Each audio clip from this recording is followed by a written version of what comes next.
This morning we sent the email with the links to all the archives of the live streams.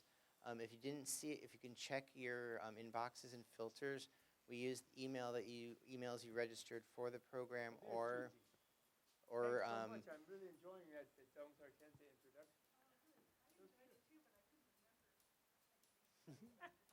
Sorry, I'm sorry. Oh, no worries.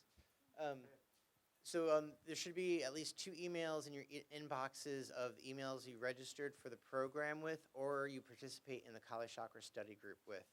If you haven't seen them, check your filters. It's the first time we've sent from this list from Bob, so your filters might be putting it into somewhere else. But they were sent to 84 of you, and a couple people will be joining online from the study group.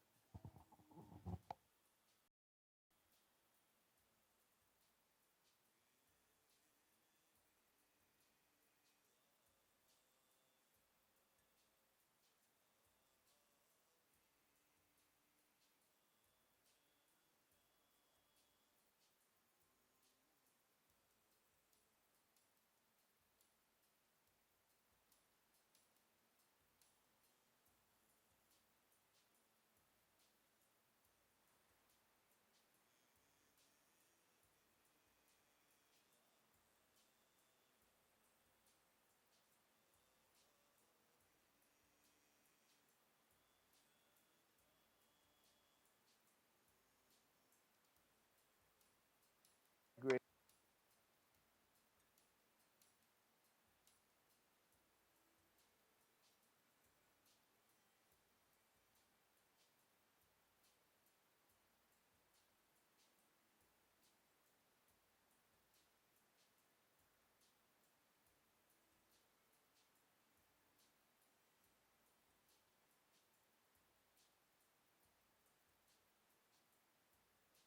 The seas are void of any intrinsic reality. Upon moved by the Buddha's power, Venerable Shariputra addressed the noble Bodhisattva Avalokiteshvara, the great hero. Thus, when a noble to engage in learning the profound transcendence of wisdom, how should he practice? Then the noble Bodhisattva Avalokiteshvara, the great, addressed the venerable Sharadati Putra, the Shariputra, when any noble son or noble daughter wishes. Go ahead.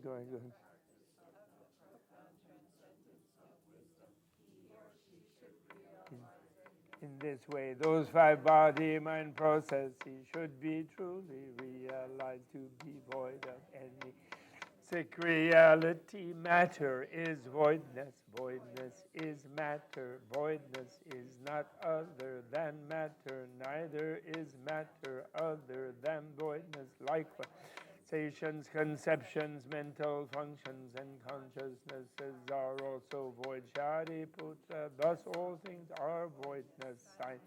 Uncreated, unceased, stainless, impeccable, undecreased, and unincreased. Shariputra, thus in voidness.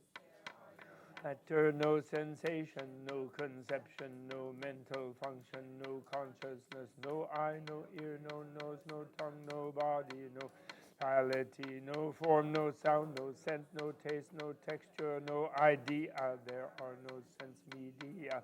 I to mentality, sense medium, and there are no consciousness media. From visual to mental consciousness medium, either are no ignorance and no cessation of ignorance, and so on up to no old age and death, and no cessation of old age and death.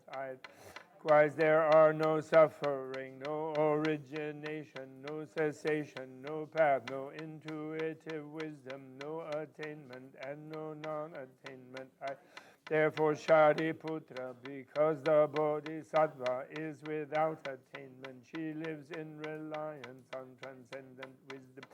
Spirit is unobscured and free of fear, passing far beyond all confusion. She ultimately succeeds in nirvana, and all the who live in past, present, and future rely on transcendent wisdom to reach manifestly perfect Buddhahood in unexcelled, perfect, enlightened such being. So there is the mantra of transcendent wisdom, the mantra of great science, the unexcelled mantra, the uniquely universal mantra, the mantra that ends all suffering, not false and to be known as truth, the transcendent wisdom mantra as follows. Tadyata Om Gate Gate Para Gate Para Samgate Bodhi Swaha Te Gate Para Gate Para Samgate Bodhi Swaha Om Gate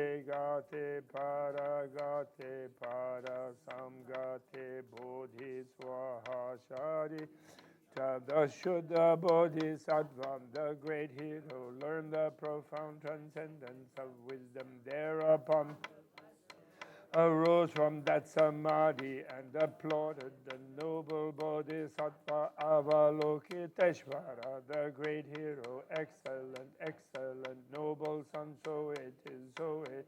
One should practice the profound transcendence of wisdom in just the way you have taught it, and even the transcendent Buddhas will joyfully congratulate you when the Lord had spoken. Thus the venerable Sharadati Putra, the noble Bodhisattva Avalokiteshvara, the great hero, and everyone in that audience, and the with its gods, humans, titans, and fairies rejoiced, and all applauded what the Buddha said. All negativities, vamos, vamos, andale. Okay, now more chanting. We go to, on your paper, we have the mantra of Vajra Vega. We're going to chant that together, okay? So this is for developing your confidence. Okay, page number 2, toward the bottom of the page. First there is the salutation mantra, and then we do the action mantra, okay? Om Namo Vajra Sattvaya Namo Buddha Bodhisattvebhya Namo Krodhanendra Rajebhya Namo Vishvamatre Namo Buddha Bodhisattva Devebhya Namo Vajra Dakinibhya Namo Bhagavate Kālachakraya Bhairava Bhikaraya Mahendra Nila Varna Shariraya Mara Klesha Hridaya Kranta Sita Tacharanaya Krishna Rakta Sita Kantaya Nila Sita Pita Rakta Damsha Kara Logra Bhishana Mukaya Narakta Sita Savyeta Raskandaya Dvadasha Bujaya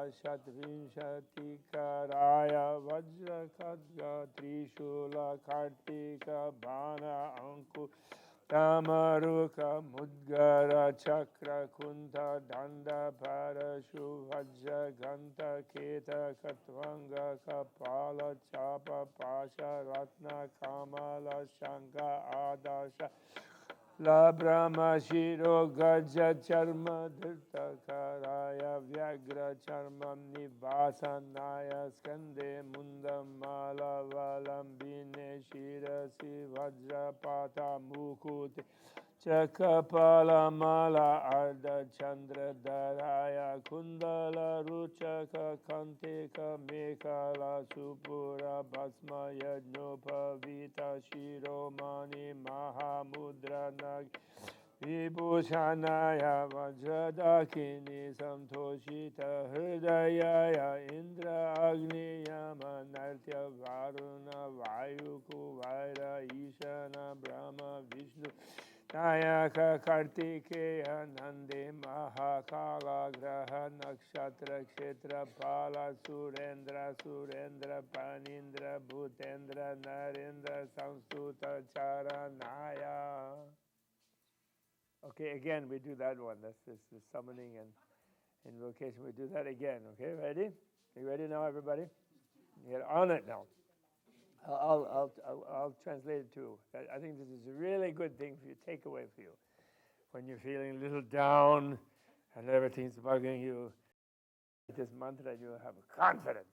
Om Namo Vajradhaya Namo Buddha Bodhisattvebhya Namo Krodhanendra Rajebhya Namo Vishvamatre Namo Buddha Bodhisattva Devebhya Namo Nibhya Namo Bhagavate Kālachakraya Vajrabhairava Bhikaraya Indra Nila Varna Shariraya Mara Klesha Hridaya Kranta Sita Rakta Charanaya Narakta Sita Kantaya Nila Sita Pita Rakta Dansta Rakhona Vishana Mukaya Krishna Rakta Sita Vita Rasandaya Dvadasha Bhujaya Shadni Shatikaraya Vajra Khadga Trishula Kartika Bana Ankusha Damaruka Mudgara Chakra Kunta Danda Parashu Vajra Ganta Keta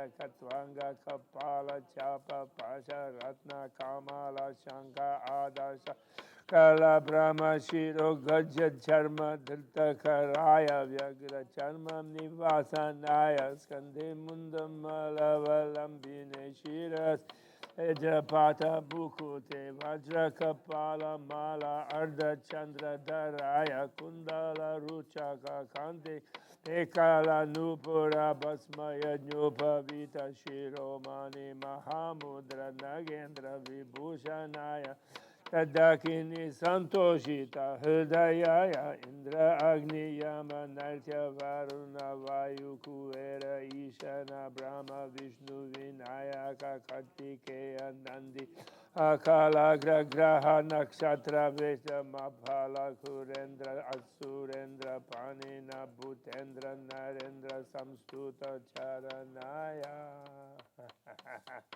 I get it. I think you're getting it now. You're getting it? Okay, now let's see. Okay, I'll do it slowly and I'll translate it. Om Namo Vajrasattva. The aya that these things end in is the dative case. And so all of them governed by Namo. So Namo is I bow, Om Namo. Vajrasattva, two Vajrasattva.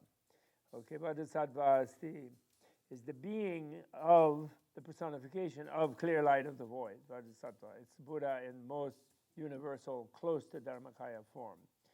So, okay, then Namo Buddha Bodhisattva Devebhya, and then I bow to Buddhas and Bodhisattvas. Pure plural, Ebhya is the dative plural. Namo Krodhanendra Rajebhya. I bow to the kings who are the princes or the lords of the fierce ones, Krodha. I never say wrathful. They're fierce ones. They're not at all angry, but they're fierce. Om Namo Vishvamatre, I bow to the universal or and multifarious mother. Namo Buddha Bodhisattva Devebhya, I bow to the divine forms of Buddhas and Bodhisattvas. Namo, I bow to the Vajradakinis.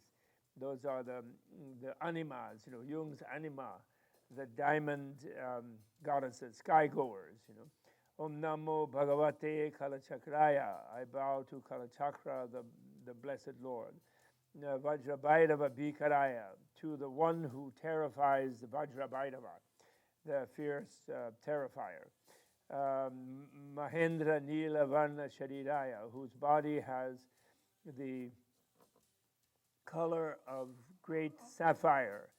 Nindra Nila Varna, whose body has a great sapphire color. Mara Klesha Hridaya Kranta, whose heart overwhelms Mara, the devil, and the addictions.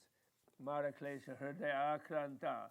Sita Rakta Charanaya, who has white and red legs and feet. Krishna Rakta Sita Kantaya, who has throats that are black, red, and white.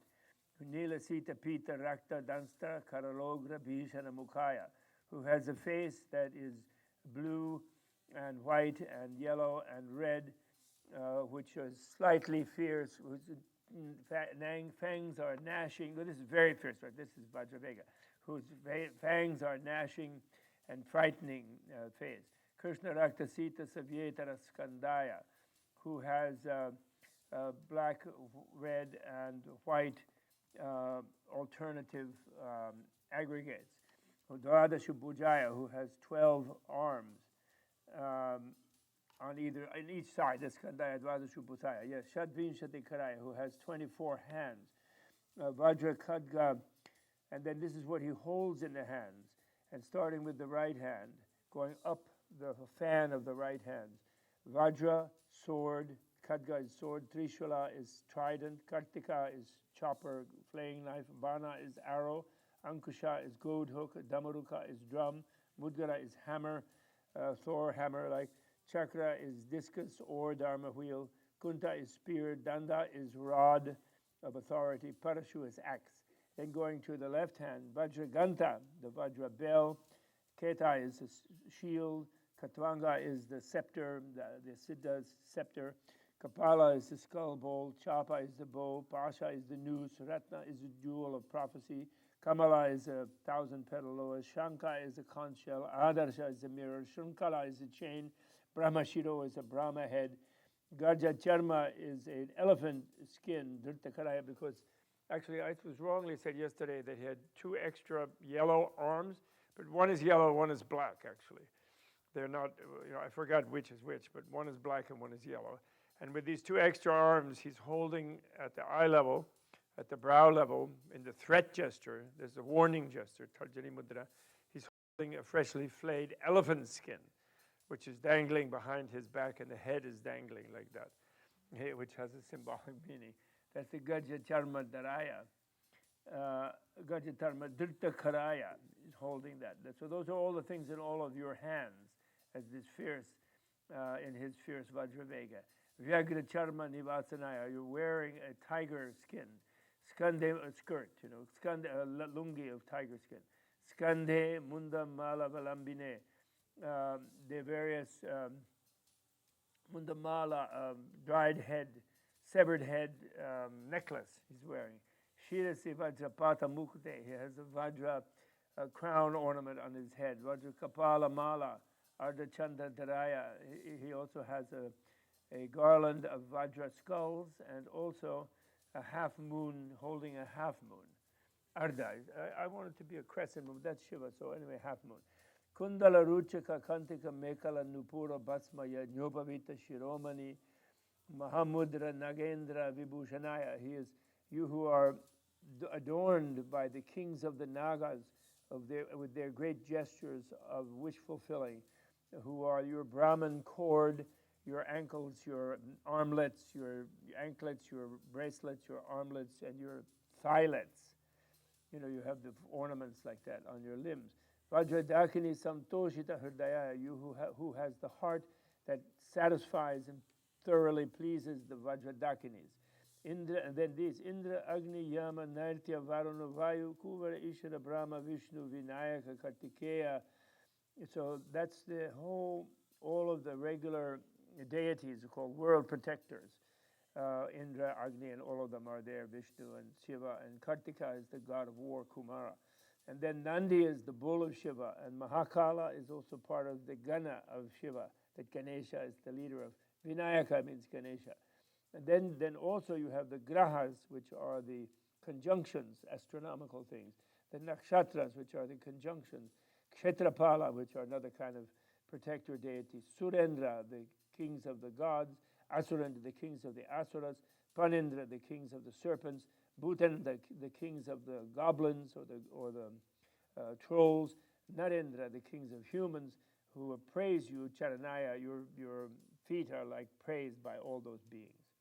So that's invoking him. Okay, now one more time, now that you know what it means. This is invoking Vajravega, the Vajra force. This is Luke's, George, look at this force. Om Namo Om Namo Vajra Sattvaya, Namo Buddha Bodhisattvebhya, Namo Krodha Nendra Rajebhya, Om Namo Vishvamata, Namo Buddha Bodhisattva Deve, Namo Vajra Dakinibhya, Namo Bhagavate Kālachakraya, Vajra Bhairava Bhikaraya, Mahendra Nila Varna Shariraya, Mara Klesha Hridaya Kranta, Sita Rakna Charanaya, Pikta Sita Kantaya, Nila Sita Pita Rakta Danstra Kala Rogra Bhishana Mukaya, Krishna Rakta Sita Sabhyeta Raskandaya, Dvadasha Bhujaya, Shatvinshati Karaya, Chakadga Trishula Kartika Bana Ankusha Dhamma Ruka Mudgara Chakra Kunta Danda Parashu Vajra Ganda Keta Katvanga Kapala Chapa Pasha Ratna Kamala Shanka Adasha Shankala Brahmashi Kaja Charma Dirta Karaya Yagra Charma Vivasanaya Skande Munda Malamba Valambine Shirasi Vajrapata Mukute Vajra Kapala Mala Ardha Chandra Dharaya Tala Ruchaka Kantika Mekala Nupura Basmaya Nyopavita Shiromani Mahamudra Nagendra Vibhushanaya Chadakini Santoshita Hridayaya Indra Agni Yama Nartya Varuna Vayu Kuvaira Ishana Brahma Vishnu Vinayaka Kat Kaya Nandi Mahakala Agraha Nakshatra Kshetra Pala Surendra Surendra Panindra Bhutendra Narendra Stamstuta Charanaya. Now the action mantra. This is chanting, this is practice. Om Ahum Ho Hang Sha. Okay, let's go. Om Ahum Ho Hang Sha. Hang Sha Malavarayam. Kālachakra Durdanta Dhamaka Jati Jaramara Nantaka Trailokya Vijaya Mahavireshwara Vajrabhaira Vajrakaya Vajragatra Vajranetra Vajrashrotra Vajragrana Vajrajihva Vajradanta Vajranaga Vajrakesha Vajraloma Vajrabharana Vajrahasa Vajragita Vajranirtya Jai Dudakara Vajrakrodha Raja Vadyapate Vajradaka Vajradakini Jala Parivarta Shigram Agacha Agacha Vajra Sadvajnaya Sarvamara Vigna Vinayak Kinnara Kimpurusha Garuda Gandharva Yaksha Rakshasa Bhuta Mahapreta Kumbhanda Apasmara Kshetrapala Tala Putana Dushta Snahara Hadayo Ye Sarva Vajra Sarva Jvara Sarva Vyadi Kshudropa Drava Karina Sarva Satvanam Sarva Pakara Ratam Stan Sarvanja Shigram Bhajankushena Akarsha Akarsha Urva Dishi Gatana Akarsha Purva Dishi Gatana Akarsha Akarsha Dakshina Dishi Gatana Akarsha Akarsha Agneya Di Uttara Dishi Gatana Akshara Akarsha Paschima Dishi Gatana Akarsha Akarsha Vaiva Dishi Gatana Akarsha Akarsha Ishana Dishi Gatana Akarsha Akarsha Nairtya Dishi Gatana Akarsha Akarsha Everywhere where it goes XX, you're repeating the last one that was written out. Urdhva Dishi Gatana Akarsha Akarsha. Gatana means having gone to those directions, bring them. Akarsha, drive them. It's talking about all those different weird things, spirits that Vajravega is supposed to deal with. Okay? So Agneya Dishi Gatana Akarsha Akarsha Ado Dishi Gatana Akarsha Akarsha Akasha Mandala Gatana Akarsha Akarsha Tejo Mandala Gatana Akarsha Akarsha Toya mandala gatana akarsha akarsha prithvi mandala agatana akarsha akarsha kama dhatu gatana akarsha akarsha rupa dhatu gatana akarsha akarsha arupa dhatu gatana akarsha akarsha kaya dhatu gatana akarsha akarsha vagdhatu gatana akarsha akarsha Chitta dhatu gatana akarsha akarsha panjaskana gatana akarsha akarsha panja dhatu gatana akarsha akarsha panjendriya gatana akarsha akarsha panja vishaya gatana akarsha akarsha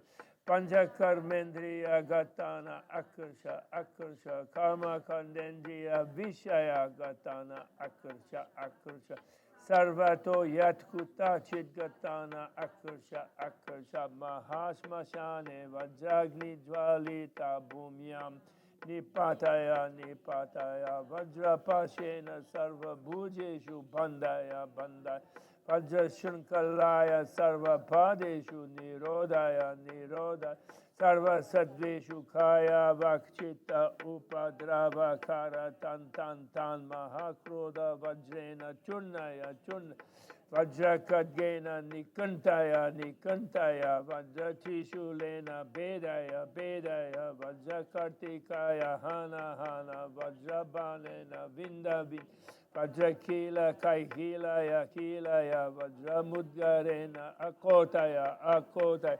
Vajrachakrena chedaya chedaya Vajrakundena binda binda Vajradandena tadaya tadaya Vajraparashuna chinna chinna Sardatrikoti kandam krutva Shmashana bhumyam sarva bhutebhyo palim kuru kuru Vajradama rukena Vajradakini ravahaya Avahaya Vajradakini bhyomarakaya kanam rudiram nivedaya nivedaya Panjamrta harinibhya panjamrtam nivedaya nivedaya Sarva Vajradakini sahita sarva sadvanam Shantikam paustikam rakshavarana guptim kuru kuru hum hum pe. Okay, again. What? Yes, yes. Question, Mike? Yeah. But he ran away. He's smoking.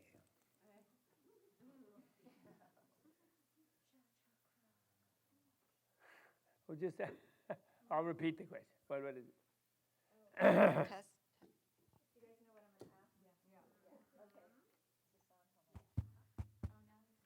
Oh, good. Okay, so when we chanted this earlier, and Oh, yeah, no, what it is I decided I would fix it up for you, and I went over it adding diacritical marks, because I did this a long time, 30, 40 years ago. I had the diacritical marks, and then in that I found some things in a different version that I think should be there, so I slightly edited it. So you're going to get that version, don't worry, but the one you have is a little different in a few places. But the question I have is when we chant Urdhva Dishi Gatana Akrishna Akrishna, and then we start to add in Gatana, Akrisha, Akrisha everywhere, yes. Right. For a while you were adding in Dishi, but Oh, if there's no Dishi. Oh, I see. okay, so Well, no, yeah, maybe I did. We just say, for instance, we would say Ado Gatana Akrisha Akrisha. Up to Manda, where it's up to Ado. You see, Ado means below. Agneya means the, Agneya, you see, these are all the directions. So Purva Dishi Gatana means the eastern direction. Go on to the eastern direction, Akrisha, Akrisha, bring them, bring them. These are all the negative spirits that and the negativities that you're ordering Vajravega, you're emanating from your Kālachakra heart, Vajravega, to go and take care of them, and you're making them bring them everywhere. And then, so it begins with that, actually Urdhva means upper. Urdhva Dishi Gatana Akrisha Akrisha. That's the first above, it's the zenith. Purva Dishi Gatana Akrisha Akrisha means go on to the eastern direction, bring them, bring them. Dakshina, force them to come, drag them. Dakshina Dishi Gatana. Dakshina is southern direction. Uttara Dishi Gatana, northern direction. So I'm adding Dishi there. Paschima Dishi means western direction. Means back behind, that means west, because you're facing east. Vaivya means the northeast, northwest. That's the wind god direction. Ishana is the northeast. That's Shiva direction. Ishana is Shiva. Nairtya direction is southwest. That's the deity Nairtya. Nirti is a certain deity. Agneya Dishigatana is the southeast. That's Agni's direction. And Ado is below. So after that, then I don't add Dishi after Mandala. Akasha Mandala Gatana. So those are, so after Ado. After Ado, no more Dishi. No more. Okay, That's right. Dishi is direction then? Yeah, you don't need direction because you have the 10 those are the 10 directions. In other words, the 8 directions of east, south, but it goes in a zigzag, you notice. The listing of direction goes in a zigzag. It's a swastika because it's a swastika, not the nasty, stupid Hitler swastika, the old ancient one, which is a yin-yang, which is a well-being symbol, actually, ironically, sadly. Abused in that way. And then the rest is just katana, akusha, akusha. That's a good point. Maybe I should type in Dishi where there's Dishi, not to avoid confusion. I might do that when I fix it. When I fixed it up, put in all diacriticals, and I found a few things I had missed 36 years ago. Okay? So one more time now. Now, what this is, Oma Homo Hangsha, right, you know that. Those are 5 chakras, 6 chakras. Then Hangsha Malavarayam, that's the construction of the palace. Ham is you, Kālachakra, me, aham. And Ksha is the palace, Ma is Meru, Lava, Ra, Ya are earth, water, fire, wind. So you're building up your universe. That refers, therefore, to you and your universe. And then Kālachakra, wheel of time machine, Durdanta Dhammaka, who can tame the hard to tame. Durdanta means the savage or hard to tame, Dhammaka, tamer of hard to tame. Jati Jara Maranantaka, who destroys birth, old age, and death. Trailokya Vijaya, conqueror of the 3 worlds. This is 3 worlds. Mahavireshvara, the great god of heroes. Vajrabhairava, the Vajra terrifier. Vajrakaya, Vajrabhati, Vajragatra, Vajra sphere, Vajra limbs, that's right, Vajragatra, Vajra netra, Vajra eye, Vajra shota, Vajra ear, Vajra grana, Vajra nose, Vajra jihva, Vajra tongue, Vajra danta, Vajra tooth, Vajra naka, Vajra nails, Vajra kesha, Vajra hair, oh there's a missing there, Vajra kesha, Vajra hair, Vajra loma, Vajra pores, Vajra bharana, Vajra ornaments, Vajra smile, Vajra hasa, Vajra gita, Vajra song, Vajra nritya, Vajra dance, Vajra ayudakara, Vajra weapons in the hand, Vajra krodha raja, Vajra fierce king, adipate, overlord, Vajra daka, Vajra angel, male angel, Vajra dakini jala parivirta, surrounded by the network of Vajra dakinis. Shigram, then Shigram means quickly, swiftly. Agacha, agacha, come here, come here. Vajrasattva ajnaya, with the permission of Vajrasattva, or with the command of Vajrasattva. Sarvamara vigna vinayaka kinnara kim purusha garada gandharva yaksha rakshasa bhuta mahapreta kumbanda abhasmara kshetrapala vetala putana dushta naga grahadayo ye. So all of those are different kinds of beings. Yakshas and Rakshasas and Gandharvas are fairies, Garudas are eagles, Kimpurusha is like a centaur, Kinnara is the opposite centaur, Vinayaka is a Ganesha type, Vigna is an obstructor, Mara is a devil, Kumbanda Apasana, these are all wild beings kind of. Vetala is a zombie, Bhutana, Dushta, Naga, Grahadayo, and Graha is a conjunction, asterism. Ye sarva jvara sarva vyadi, then all which are all sicknesses, all fevers, all aggressors, all those who are always attacking all beings, bring them with your vajra hook, drag them forth, and then in all directions, above, eastern direction, southern direction, northern direction, western direction, northwestern direction, northeastern direction, southwestern direction, southeastern direction, below direction. the nadir direction. Then the space realm, fire realm, water realm, earth realm, desire realm, form realm, formless realm, realm of body, realm of speech, realm of mind, realm of 5 aggregates, realm of 5 elements, realm of 5 senses, realm of 5 sense objects, realm of 5 karmic faculties, realm of 5 karmic faculties, objects. Everywhere, wherever it is, going there, bring them forth. Throw them in the Vajra fire blazing in the spot of the great charnel ground. Vajra Pashena Sarva Bhujeshu Bandaya. Bind all their hands with your Vajra noose. Bandaya, Bandaya. Vajra Shrinkalaya Sarva Padeshu Nirodaya, Nirodaya. Chain all their legs with your Vajra chain. Sarva Satveshu Kaya Vakchita Upadrava Kardantantan Mahakroda Vajrena Churnaya, Churnaya. Pulverize with your great fierce Vajra all those who aggress against body, speech, and mind of all beings. Vajra Khadgena Nikuntaya, Nikuntaya, with the Vajra sword, slice them with your Vajra trident, pierce them with your Vajra chopper thing, destroy them with your Vajra arrow, hit them with your Vajra dagger them with your Vajra hammer, smash them with your Vajra wheel, cut them with your Vajra spear, pierce them with your Vajra rod, punish them with your Vajra axe, cut them with Sarda Trikoti Kandam Kurtva, make them in thousands of millions of pieces, Shmashana Bhumyam, in the place of the charnel ground, Sarva Bhuti Bhyo, offer them as a sacrifice to all ghouls and demons and devils in the charnel ground. Vajra Damarukena, with the Vajra drum, the Vajra Dakina, summon all the Vajra Dakinis. Vajra Dakinibhyo Marakaikanam Rudiram, provide the blood of all demonic beings to the Vajra Dakinis for their skull balls.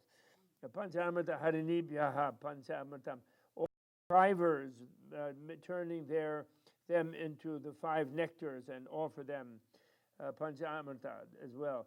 Sarva Vajra Dakini Sahita, with all the Vajra Dakinis together with them. Sarva Sattvanam, for all beings, make them peaceful, make them prosper, make them protected, and make them free of obstacles. Kuro kuro hom hom pe. Okay, so that's what. Releasing your nuclear weapon against every negative thing. You female Vajra Kālachakras. Okay? Okay, one more time. No, with emotion. Okay. Om ahum ho hum sha hum malavara ya yam Kālachakra Durdanta Dhammaka Jati Jara Maranantaka Trailokya Vijaya Mahavireshvara Vajra Bhairava Vajra Kaya Vajra Gatra Vajra Netra Vajra Shrotra Vajra Grana Vajra Jih Vajra Danta Vajra Naka Vajra Kesha Vajra Lom Vajra Bharana, Vajra Hasa, Vajra Gita, Vajra Nitya, Vajra Yudhakara, Vajra Krodara, Adipati, Vajra Daka, Dakini Jala, Parivarta, Shigram Agacha, Agacha, Vajra Satvajnaya, Sarvamara Vigna, Nayaka Kinnara Kimpurusha Garuda Gandharva Yaksha Rakshasa Bhuta Mahapret Kumbanda Apasmara Kshetrapala Vetala Putana Dushta Naga Grahad Ye Sarvajvara Sarvavyadi Shudropadrava Karatantam Nam sarva sattvanam sarva pakara tanstan sarvanja shigram vaj ankushena akarsha urdhva dishi gatana akarsha purva dishi gatana akarsha Dakshina dishi gatana akarsha akarsha. Uttara dishi gatana akarsha akarsha. Paschima dishi gatana akarsha akarsha. Vayevya dishi gatana akarsha akarsha. Ishana dishi gatana akarsha akarsha. Nairtya dishi gatana akarsha akarsha.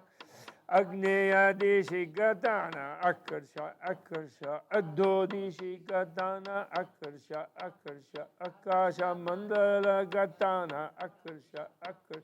Tejo mandala gatana akarsha akarsha. Bhoya mandala gatana akarsha akarsha. Prithvi mandala gatana akarsha akarsha. Kama dhatu gatana akarsha akarsha. Rupa dhatu gatana akarsha akarsha. Arupa dhatu gatana akarsha akarsha. Kaya dhatu gatana akarsha akarsha. Vag dhatu gatana akarsha akarsha. Chitta dhatu gatana akarsha. Panchaskanda gatana akarsha akarsha. Pancha dhatu gatana akarsha akarsha. Panchendriya gatana akarsha akarsha. Pancha vishaya gatana akarsha akarsha. Pancha karmendriya gatana akarsha akarsha. Pancha karmendriya vishaya gatana akarsha akarsha. Sarvato yatkuta chit gatana akarsha akarsha. Mahasmashane vajagni jalita bhumyam nipataya nipata. Vajrapashuna sarva bhujeshu bandaya bandaya. Vajra shunkalaya sarva padeshu nirodaya nirodaya. Sarva sadveshu kaya vakchita upadrava kara tan tan tan mahakroda vajrena churnaya churnaya. Vajra kadgena nikantaya nikantaya. Vajra trishulena bhedaya bhedaya. Vajra kartikaya hana hana. Vajra banena binda binda. Vajra kila kai kila ya kila. Vajra mudgarena akotaya akotaya. Vajra chakrena chedaya chedaya. Vajra kundena binda binda. Vajra dandena tadaya tadaya. Vajra parashuna chinna chinna. Vajra kandam krdva smashana bhumyam sarva bhutebhyo balim kuru kuru. Vajra dama kore. Vajra dakinir avahaya avahaya. Vajra dakinibhyo marakayikanam rudiram nivedaya nivedaya. Panchamartabharinibhya panchamartam nivedaya nivedaya. Sarva vajradakini sahita sarva sadvanam shantikam paustikam. Rakshavarana guptim kuru kuru hum hum pe. Then you lock in the pride of sarva tathagata raksha chakra sabhavatma koham. Okay? Yeah, okay. Now, where were we? We were just about to do the initiation invocation, which again is not need to be in your actually minimal version. We did the Vajravaidava Akashaya Ja, Prajnanta, page 14. Akashaya Ja, Prajnantaka Hum, Vyamantaka Bam, Prajnantaka Ho, Vignantaka Hi. And you see that these Vajravaidava Akashaya Ja, these are the fierce protectors, Prajnantaka, Yamantaka, Padmantaka, Vignantaka. And Vajravaidava is just general, all of the Vajravaidavas is another form of like Yamantaka. I think that's really, Vajravaidava here means Vajravega, I think. Akarshaya, Ja, Paramantakam. So we did that, right? Hum, Ja, Hum, Vam. I think it should be Vam, Ho, Vam. Bam, Bam. It's very difficult with Tibetan way they write mantras. Ja, Hum, Vam. I think it's Vam. Vam, Ho. Ba and Va get mixed up. And this is where there's this whole merging of the intuiti and the devotee, or votary. Nowadays I would change that, I will change that to votary. You know, like you have a votary lamp, you have a votary, it means you have like your devotion and all the language of vow and devotion and volition, all of those things are all interconnected, and I think it's the best. Some people say commitment. the commitment version is the one that you could, the commitment hero, but I prefer devotee hero myself, or votary hero. Because it's like when you make an icon, you draw the duplicate of the original into it, so that you can reach back to the original through the icon. So, because it's anyway, never mind. Okay, so that's that. So now this is where we were here. So then you do this 12 offering goddess routine, which we had various forms of, which I don't repeat. And then now, these are really great mantras, which you have also from the, and I will put the proper diacriticals. I didn't have symbols for them in the days when I did this. So, I didn't have a Unicode thing that had diacriticals in it. They don't have all the diacriticals. It's very hard to do the long and the long You have to write two So, these are the mantras that you said in the initiation when you asked for the 11 consecrations, or there's 15 actually. There's so many of them. But the first 7, right? They're like a childlike one, then there's the 4, and then there's the further 4, So it ends up as 15. But anyway, these are the mantras, and then this is what they say, and you're asking for them. And I wonder if there's the thing you say for the pride of it. I hope you have that. Yeah, then that starts after the 7th one. And then your expressions of pride are also there. That's very important. But they only start that on the 7th one. Okay? So let's read those together. And where you have 2 that seem to be the same, that means the second one is long. The vowel is long. So it's om, ham, ham, him, him, hum, hum, hum, hum, hum, hum. I, those are short. Vajadakinyao, Vajamrta Gathair, Abhishinjatu Mama Swaha. Okay, so let's read them together, okay? Om, slowly. Om, hum, hum, him, him, hum, hum, hum, hum, hum. I, Vajadakinyao, Vajamrta Gathair, Abhishinjatu Mama Swaha. Abhishinjatu is imperative or optative case. In other words, may you, please do you. It's not quite imperative, it's optative. Abhishinjatu means may you anoint me, mama. Mama is me, of me. May you make anointment of me. Mama is genitive, of me. So, Vajamrita Gathair means by the vases of Vajra elixir or Vajra mead. I don't know why I like the word mead. It's an old-fashioned word. It's one syllable. Anyway, Amrita. And Vajradakinyao, you're calling on the Vajradakinis to pour these from their vases filled with elixir to anoint you. So Vajramata Gathair, you're in the spa of initiation, asking for anointment. Okay, now let's read it again. Om ham ham, him him, hum hum, hum hum, hum hum, a e o. Vajradakinyao, Vajramata Gathair, Abhishinjatu Mama Swaha. Then you imagine that the 5 mothers, that they pour upon you, pronouncing themselves, Om A E U Panjadatu Vishodhani Swaha. As they anoint you, they do that. So that what it is actually, if we ever get to do the familiarization retreat, and believe it or not, in the I know when you recite these things, it's like, what? I can remember things in 24 hands. I can feel like I have 3 throats, 4 faces, 3 shoulders, 6 upper arms, 12 lower arms, the different colors, all the beings, everything in every hand. I mean, it's like, oh my goodness. But if one does even the familiarization retreat, which involves like 1 million or so mantras, then actually there's a point that happens where it comes effortlessly. You feel you can move into that sense of presence. Because after all, remember this, right now you're sitting here and you have a body with 10 fingers, 2 arms, etc. But you're not really feeling all of your body.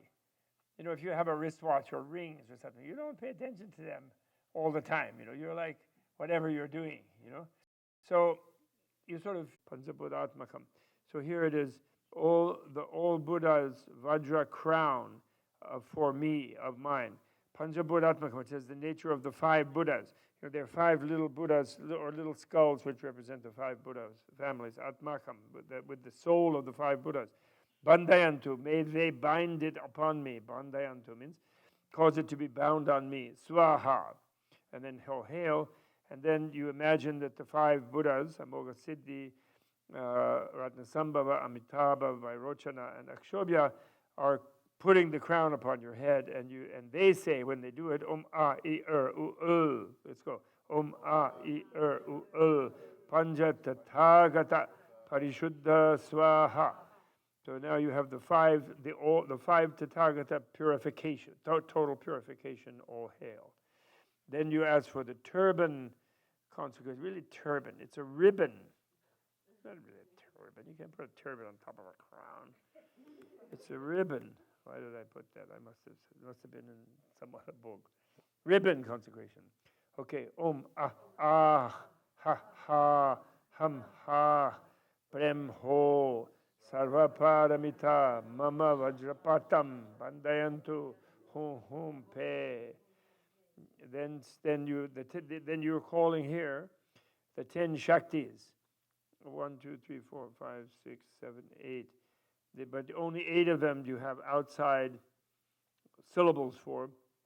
And remember, the Vajra, the Vishvamata, the female Kālachakra, is 2 Shaktis. She herself is the 2 Shaktis, probably Prana and Apana, I would guess, from Richard's precept. And then the others are the other 8. Okay, so let's read together. Om ha hum ha prem ho sarva paramita mama vajrapatam bandayantu hum pe. Then they do that. They add this kind of ribbon which dangles over the crown. Om hum ha hum ha ho prem tasha paramita paripurni swaha. So the 10 Shaktis confer the ribbon consecration.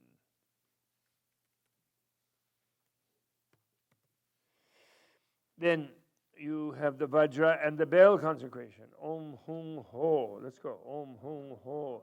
Vijnana Jnana Swabhave. Karuna Prajnatmake. Vajra Vajragante. Savyetara Karayor. Mama Vajra Sattva Saprajnyo Dadatu Hum Pe. So what that means is Om Hum Ho. Om Hum Ho, that's like the Hum is the heart, the Ho is the navel, which is the male and female of the Vajrasattva type couple. Vijnana Jnana Swabhave, who have the nature, whose consciousness has the nature of intuition. Vijnana Jnana Swabhave. Karuna Prajnatmake, who are the soul of compassion and wisdom. Vajra Vajragante, the Vajra and the Vajra bell, in each of my hands, Vajrasattva with his wisdom, that is with his consort, let him give them to me, hum pe. Okay? I'll read it again.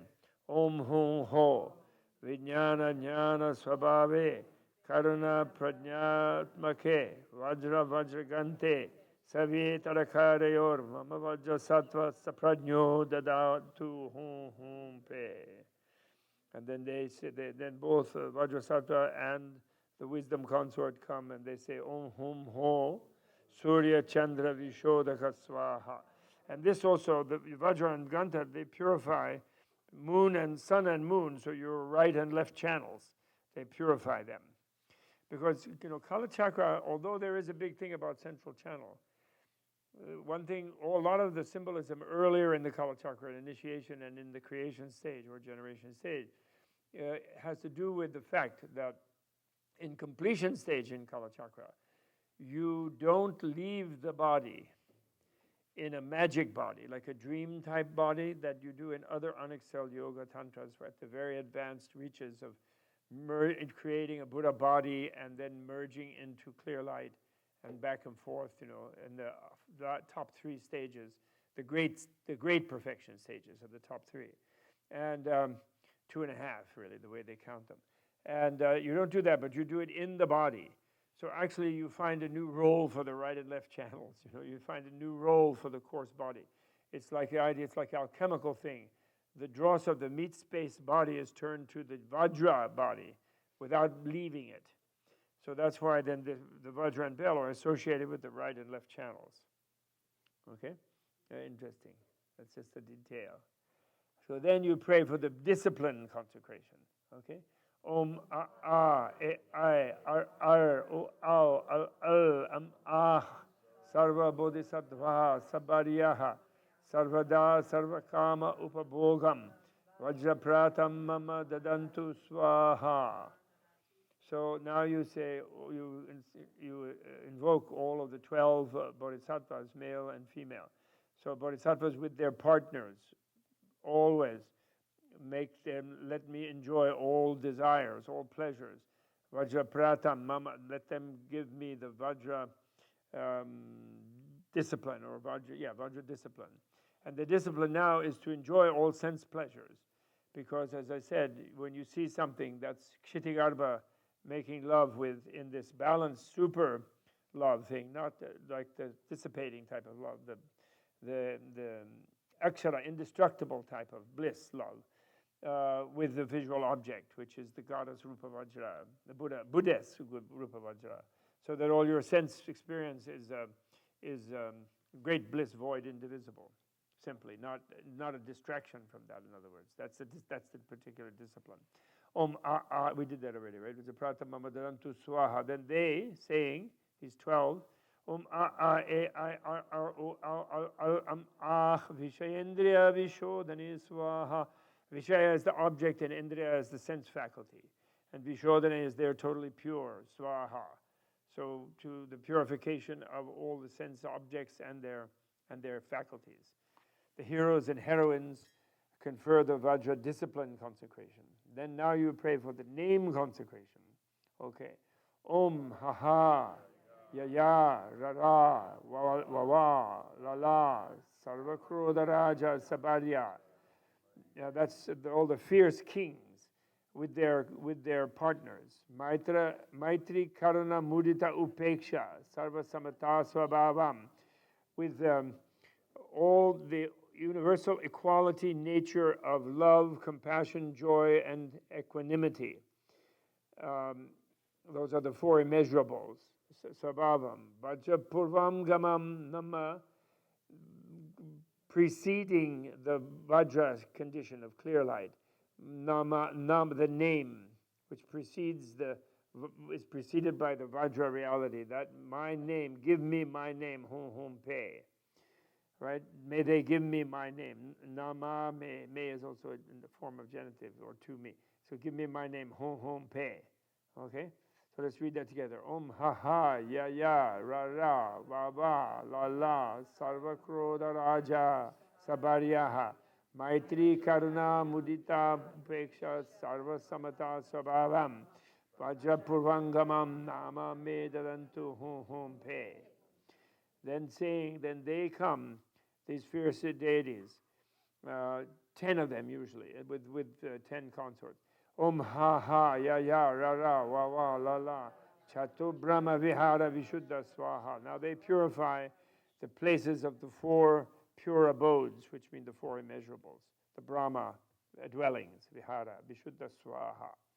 So then that's the pure realm of pure form. Then the terrific fathers and mothers confer consecration. Then pray for the permission consecration. Om evam padma vajra chihnau prajnopayau mandala dipati vajra sukha jnanangam mama dadatam ham ha hum pe. And here, with the signs of the lotus and the vajra, which these are the 2 sexual, Om Evam and Evam, which also symbolizes the female and the male, Padma and Vajra as well. Chihnau, Prajnopaya, wisdom and art, wisdom being female, art being male. Prajnopaya, or art or method being male. Mandala Dipati, the overlord of the overlords and lady of the mandala.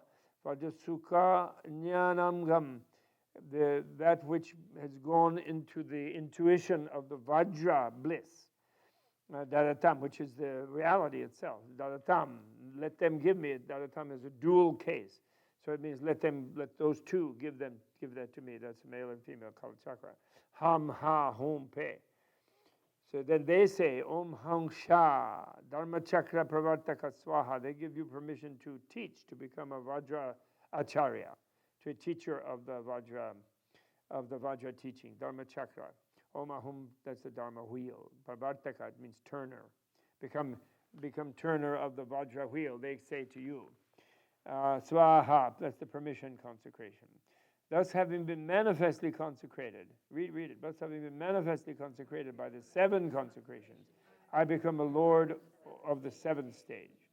And then you say, you lock in your pride, your Buddha pride, you say, Om Sarva Tathagata Saptabhisheka Saptabhumi Prapto Ham. Because if you realize the different things given to you, when eventually you do realize them, then you will be the equivalent of a 7th stage bodhisattva, which means you will have achieved the transcendent perfections of generosity, ethicality, tolerance, creativity, concentration, wisdom, and art. Upaya in its deeper meaning being art, which is not just painting, but the art of life, the art of teaching, the art of helping beings, like healing or anything, building things. Okay?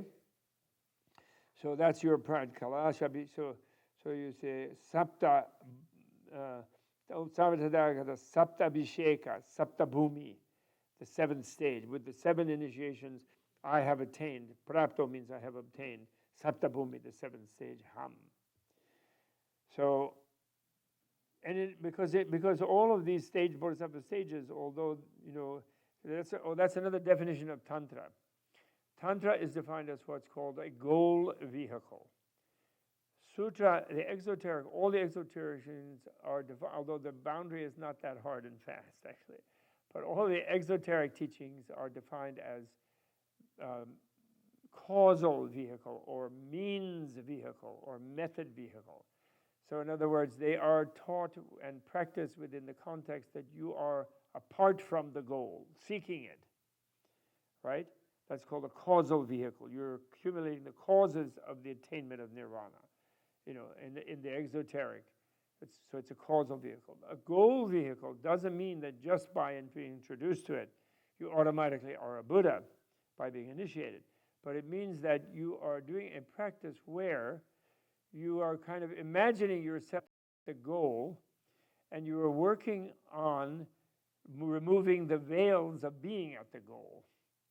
So you are putting yourself in a sort of different kind of stress, actually, creative, practicers, evolutionary stress, where you're saying Buddhahood is here. The 10 bodhisattva stages are really, they're not elsewhere, they're here. But I don't know that they're here. Like clear light I'm made of. Nirvana is here, but I don't know it. So what I'm doing is trying to remove the impediments to knowing what is here. So it's the context, by putting yourself in that context, a goal vehicle context. It's still a vehicle, in other words, you're not there, but you are putting yourself where you're using being there as a vehicle to get there, if I can say such a little bit paradoxical thing. And so this gives you a kind of certain different kind of intensity. It gives you a certain kind of, I think, it could give you, if you were way beginner, or any kind of what they call outsider, had no idea of any such evolution, it could give you a false sense of complacency.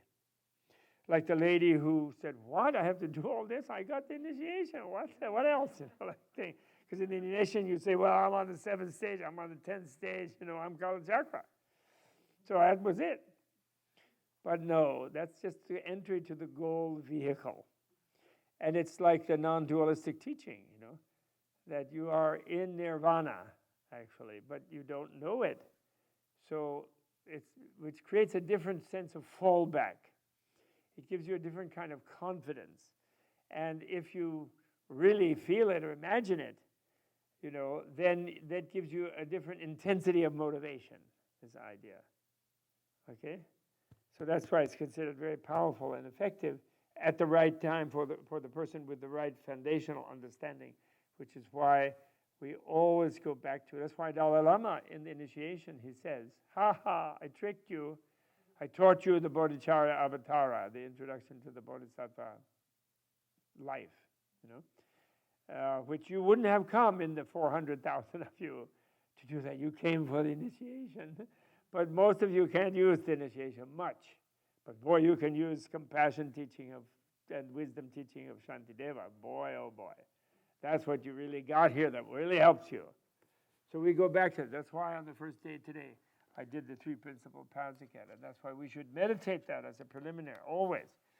When we did long familiarization retreats with lamas, we always did some version of the Lamrim first. In every session, and then recited the sadhana, because that you need that, And then finally you get to Tantra, final Tantra. When I argue, I've had arguments with lamas how Shakyamuni taught Tantra in the Theravada literature, the things recorded in Pali as the Theravada suttas. He was teaching Tantra there. How can you say that? No way. No, those disciples were dualists and blah, blah, blah, blah, blah. They go on like that. And then one of my arguments is the story of Yashas. Yashas was the first yuppie disciple of the Buddha, young lay person. And he, not a seeker, in other words, not a yogi. And Yashas came to there are different versions of the story, of course, but the one that I like is where he's teaching Tantra, is he had been out partying with his buddies with some courtesans, some escorts. They were wealthy, so high level, out in the garden somewhere, in the forest, in some idyllic place outside of Rajagurha, I think. And they were rolled. They were drugged, the wine was drugged, and all their American Express cards and their jewelry and their crowns and all their ornaments and their silks and everything, and they just had their undies.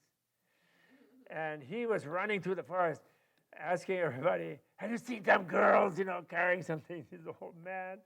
He's freaked out, he's hungover and drugged and staggering. And he happens to bump into Buddha, who conveniently, clairvoyantly, is sitting there under the tree, And he comes to Buddha and he says, have you seen those girls with the things? And this guy's sitting there. And Buddha says, no. I says, but would you rather find the girls and your clothes and jewels, or would you rather attain nirvana? And the guy says, oh, nirvana, of course. And he sits down, and in 8 hours, he's in nirvana. He's an arhat. They did dualistic type, nirvana. Now, if that isn't walking into a mandala and being overwhelmed by the atmosphere and by the vibe of the mandala, I don't know what is. It certainly isn't just bumping into a weird guy sitting there with an orange shawl on, meditating. It's walking into a field, that's a mandalic field, an alternative reality, right? Oh, nirvana, of course.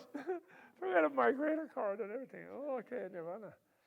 I love that. So that's one of the arguments I use. So the main argument I use, which really gets them, is the 4 immeasurables and the 4 formless realms.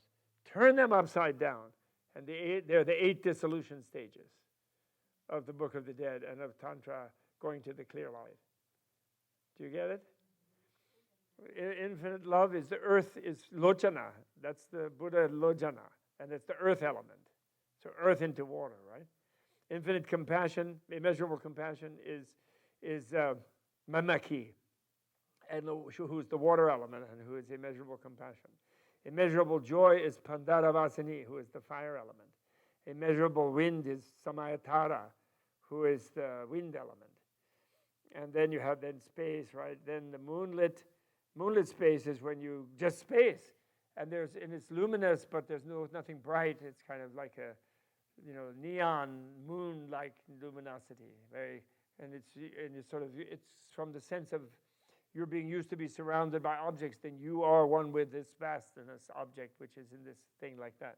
But then because you are used to wanting to control and comprehend where you are always, that's your drive, your consciousness expands and explodes in that space, and then that makes it hot, and it becomes the red sunlight radiance. So that's luminance, radiance. Then the heat becomes too much for you. Then you want sleep, you want darkness, you want to be you don't want to be conscious of that. You go into the dark lit immanence, and then you go into beyond consciousness and unconsciousness, which is clear light, but it's at a coarse level.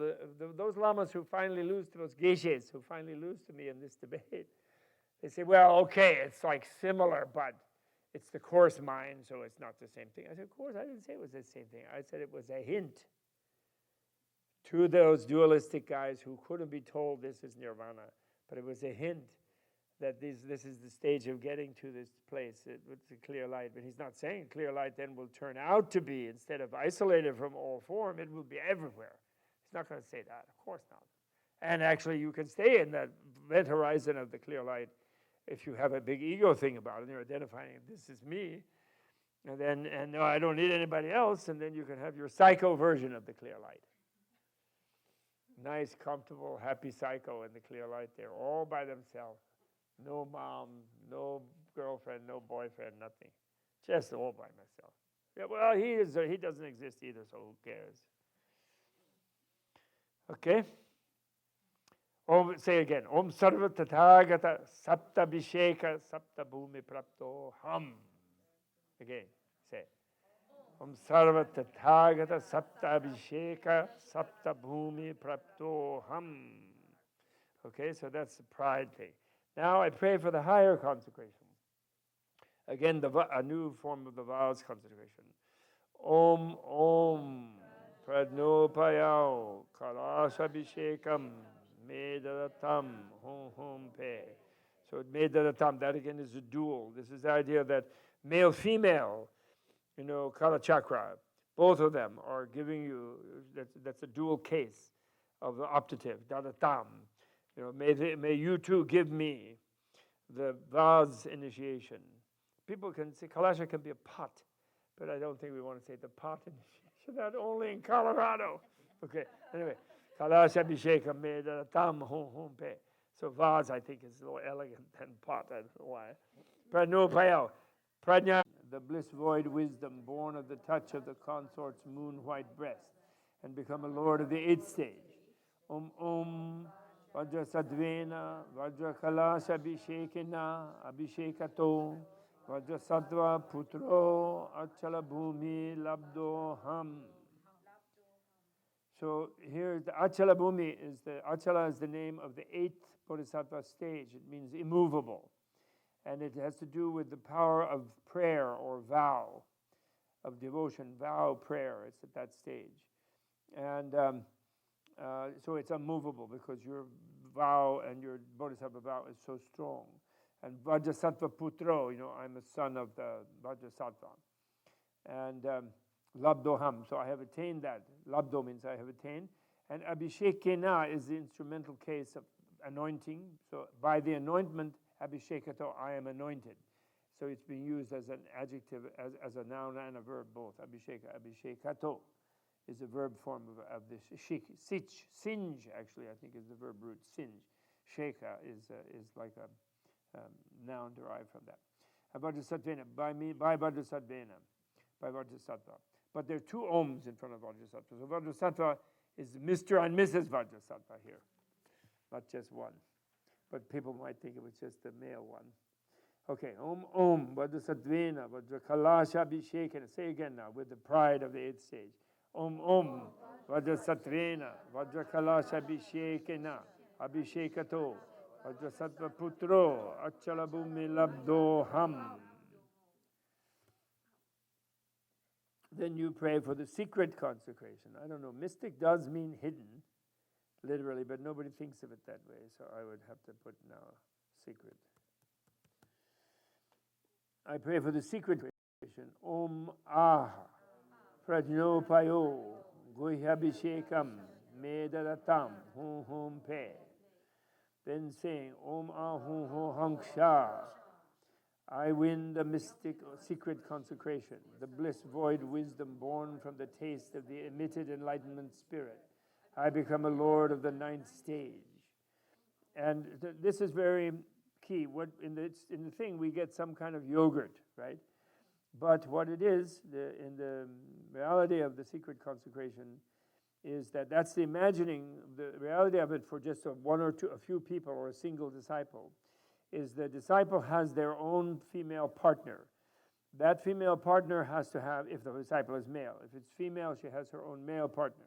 Both of the partners actually have to be at the same yogic and understanding and realizational level to receive it. This is sort of the ideal level of this whole process. Then the guru, if the guru is male, which is what is always assumed in the culture, in the chauvinist culture, then the disciple offers the partner to the guru. The guru unites with the partner. Then they're doing this undissipated thing, so there's no ejaculation, there's no normal orgasm, just a genital, clonistic orgasm.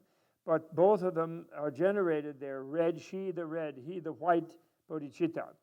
And then they part, and the seed that is at the tip of the interconnectedness of their two genitalia is taken, and it's tucked on the tongue of the disciple and the disciple's consort. And what this signifies is that now one has new parents, and the new parents are Kālachakra, father, mother. And one's old genetic thing of the red seed from the mother and the white seed, the chromosomes, whatever, from the parents is sort of superseded by this new gene. And this new gene, then one becomes a child of Buddha, a child of the Buddha family, of the Kālachakra family. And it's actually a genetic replacement, in a way, you could say. So it goes beyond.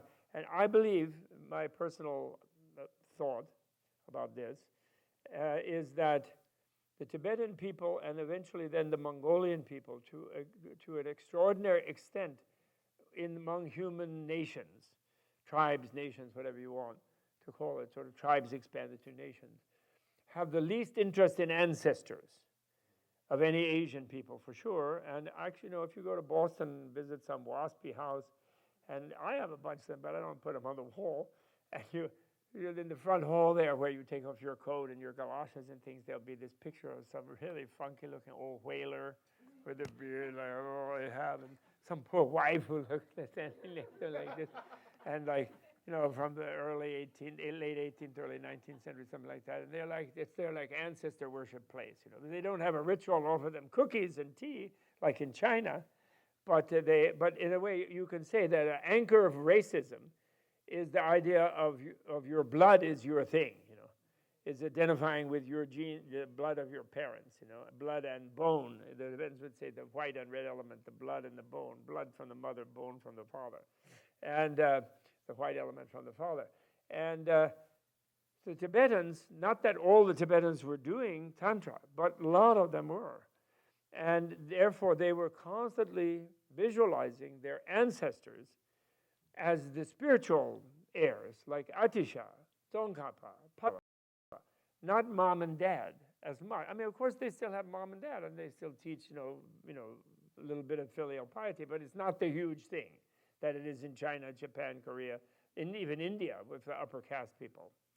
And that is something interesting. And I think it's because in the core of the morphic resonance of the culture, a lot of people were visualizing themselves as having a new set of parents, which are in the alternative universe of Kālachakra, Guya Samaja, Hevajra, whatever it is. In Dzogchen, they have all their Kagye, what they call the eight tantras, before they get into Dzogchen.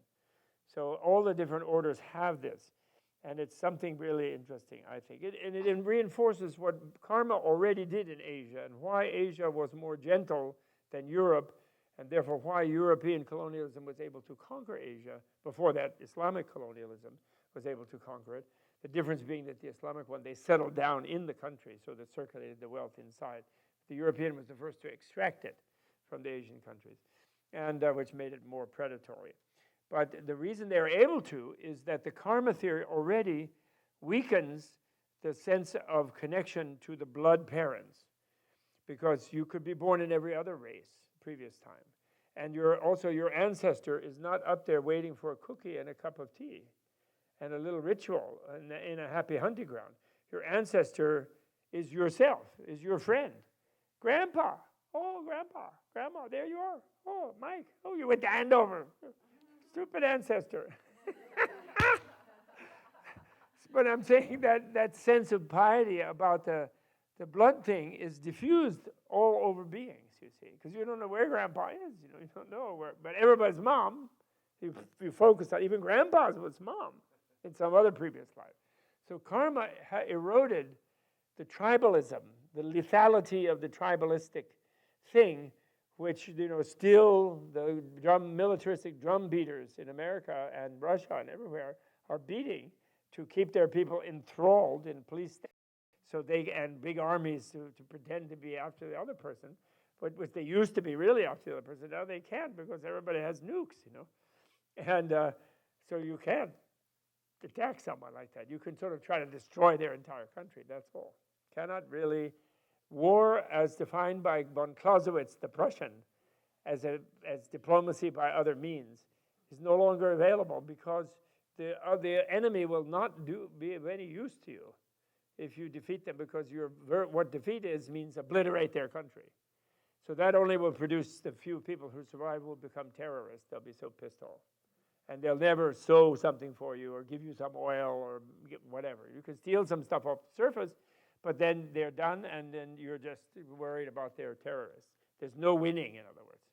You can't win that kind of war. The war meant you defeat the enemy's soldiers. You don't even slaughter all of the army of the enemy. They surrender at some point. They hang you their sword. Maybe a couple of really bad actors you might execute, but otherwise you send them home. Then you put them to work in the field, and you get a better price on the corn that they grow. That's a war had a purpose. No longer has a purpose because you obliterate the cornfields. And then they're mad. You kill their granddaughter, their mother, their grandmother, and they're going to blow up your tower. So anyway, so this is the root, this second initiation, the secret initiation, which is the genetic initiation, where you are in a different gene flow. It doesn't mean you don't like your parents, you don't care about them, but it means that the priority is relativized. And then your spiritual parent. And I learned this from a shrink who was a great person, actually, and he's still there. He's a dean at Emory University in Atlanta now. He wrote a book called The Tibetan Symbolic World. And he made a lot of wrong things about Tibet. He was a psychiatrist, but he had a wife who was an anthropologist. But he didn't so it was a book that, some Dharma people will snot about because some of the data is wrong. But he brilliantly looked, the life of Milarepa, he brilliantly discovered, because of his Oedipal lens that he's looking for as a psychiatrist, that one of the underlying driving motifs in Milarepa story is that all the blood lineages in Tibet of the main characters go to rack and ruin. Milarepa has no children. His sister has no children. His mother he's dispossessed, and his uncle, he kills off his uncle's lineage who dispossessed him, and he has no progeny. And then even Marpa's blood child doesn't get anywhere because he disobeys the Dakini and gives him some teachings he shouldn't have, and then he dies prematurely. So all blood lineages sort of come to a difficult samsaric end, but the spiritual lineage of Marpa, Naropa, Tilopa, the spiritual parents, Tilopa, Naropa, Marpa, Milarepa, Gampopa, Rechungpa, etc., the yoginis, in the Repa band, this is totally fruitful. It becomes the Kagyu order, a huge family all over Tibet, centuries. But the bloodline goes to rack and ruin. So there's a subliminal message there to go into the Dharma family, away from the Bodhisattva family, the Dharma family, away from the the tribal family. It's really marvelous. And it fulfills what the karma biological theory already did to the masses, which is make them feel more related to the others and therefore harder to pump them up into what the anthropologists call pseudo-speciation, meaning you make another tribe into an inhuman thing that you can then exterminate righteously for your blood of your parents, whatever, the racist thing, right? Holocaust, the Holocaust of the samsara, all the Holocausts of the samsara have come from that. So this is antidote, actually. even though it seems a little funky. Take a little seed. And you have to have the red, they all act like it's just the semen, but it isn't. It's the red seed also from the vagina of the mother, not just the white seed, both. Whatever that fertility thing is. Ovum, I call it. They say menstrual blood. That's so nasty of them. It's ovum. Okay, well, there's no word for it, I think. Before it's discharged as menstrual blood. What's it called? An egg? But what is that type of blood that is fertile, that forms that egg? What's that called? Uterine blood? I think maybe technical term is uterine blood. What? What? What's it called? I never have had a satisfactory word. I don't know. But I call it ovum. I made up a word. Ovum. That's okay? Oh, thank you. Get the Dakini stamp of approval. What? Ovulation fluid? Endometrial fluid. What? It's sort of a saliva-ish kind of consistency. Yes. Like it's clear, it's light, white. Ovulation fluid. Or is she talking about the blood that lines the uterus that holds the egg before it sheds What is? and egg dies? I know that, but it's related to blood. Not the white But what's it called? Yeah, it is a type of blood. Sometimes when you're ovulating, there is a little bit of blood, a tiny bit. I'm not getting this. Anyway, please come up with a word or a choice set of words. Thank you. Okay. Now, come on. Now come on. Now we're gonna do the praying for. So now you have to do pride for this one. What's it called? There is no like name for it. It's a medical name. Then we call it ovum.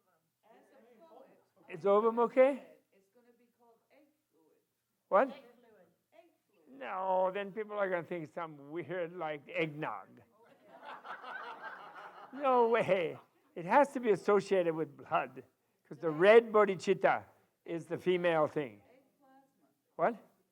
Egg plasma. Egg phlegm? Ovum is Latin for egg. You know, earth. You know, in earth in French. You know, ovum. So I think that's good. Semen is like semolina, wheat. You know, it means the seed. So I think ovum is good. So seed and egg. But if we get into egg, we'd say eggnog. Okay, never mind. Now you have to do the pride thing of getting this secret initiation, remembering it. Vajrasatvena, Guhya Abhishekena, Abhishekato, Vajrasatvo, Sattva Yuvarajo, Navabhumi, Labdoham. So this means I win the secret consecration, the bliss void wisdom born from the taste of the emitted enlightenment spirit. I become a lord of the 9th stage. That's the stage of, what is it? Oh, it's sadhumati it's called. All good mind. Sadhumati. And that's the stage of the perfection of power, strength, bala, strength or power. And it's after, you have art, the perfection of art, the transcendent perfection of art, transcendent perfection of prayer or vow or devotion, the transcendent perfection of power, and then the 10th one is the transcendent perfection of intuition, which is the Dharma cloud, Dharma rain cloud. So we'll do that in a minute. So now, okay, I pray for the wisdom initiation consecration. That's when the Guru gives the partner back. If she was female and the partner was male, then she would give a male partner back. If the Guru was male, then the female is given back to the male disciple. But actually, both are getting initiated together, technically at the ideal level. Okay, Om Hung, Prajnopayo, Vajrasattva Vishvamata Rao, Prajna Jnana Abhishekam, Medadatam Hum Hum Pe. So then Prajnopayo, that's again the female and the male, wisdom and art. Vajrasattva Vishvamata Rao. Here, at least they mention her by name. They don't just say Vajrasattva. So that's again a dual case ending, Ao. Vajrasattva Vishvamata Rao. So the Vajrasattva and the universal or multifarious mother. And prajna jnana abhishekam. And prajna is wisdom, jnana is intuition. And this is where there's a collision if you're just translating both as wisdom, the wisdom. But it's a wisdom, intuition, abhisheka. So that's the female and the male, or prajna jnana abhishekam. Me dadatam, may they give it to me. Hum pe, okay? Then, as they give it, they say, which I like this one, Om shi shi shi. That's like calm down. Shi means like calm down. Shi means to be cool, Shiva is peaceful. Shila is ethic, which is cool behavior, So she has a connotation of coolness, soothing, ointment, soothing. Om shi shi shi. So first, the union of the male and female. Shi, calm down. Ha ha. Okay, have some fun. Swaha. So Om shi, ha ha, swaha. Om sarva tathagata anuragana vajra swabhavatmakoham. And then, oh yeah, so those should be separated. I will read, typograph this in the final verse and I give you. So, I win the wisdom, intuition, consecration, the experience of the orgasmic bliss, innate ecstasy, forget about it. Orgasmic bliss, born of my father-mother sexual union. I become Lord of the 10th stage. I think father-mother communion, I'm going to say, forget this sexual shit. Communion. Okay, I become Lord of the 10th stage. And then it says, and that should be moved that before the pride statement. Oh no, that's, well you say that, you emphasize this one both, you say. Okay, read this. Om sarva tathagata, sarva tathagata anuragana vajra swabhavatmakoham. Anuragana means impassionment. So I am the soul of the nature of the Vajra impassionment of all Buddhas, all Tathagatas. And actually, in translating Guhya Samaja, this kind of mantra, I have a thing where I came up finally after many years. We have an all-star team. So we have an all Tathagata Vajra impassionment, like an all-star. So you don't have to say the Vajra impassionment of all the Tathagatas all the time when you give the meaning of the mantra. It's the all Tathagata. The Sarva Tathagata Anuragana Vajra Sabhavat. I was very pleased with that. Then you say, the pride one. Okay, do that together. Om Hum Vajra Sattvena Prajnanyani Jnanina Abhishekato Dvitiya Vajradaroham Dharma Mega Bhumi Labdoham. So now this is by Vajrasattva and by the wisdom and the intuition. Prajnanyanina, by Vajrasattva, who is the wisdom intuition. So it means as a couple. Abhishekato, I have been anointed. And Dvitiya Vajradaroham, I am a second Vajradara. So I am a second Buddha, second Vajradara. And Dharma Mega means the Dharma rain cloud.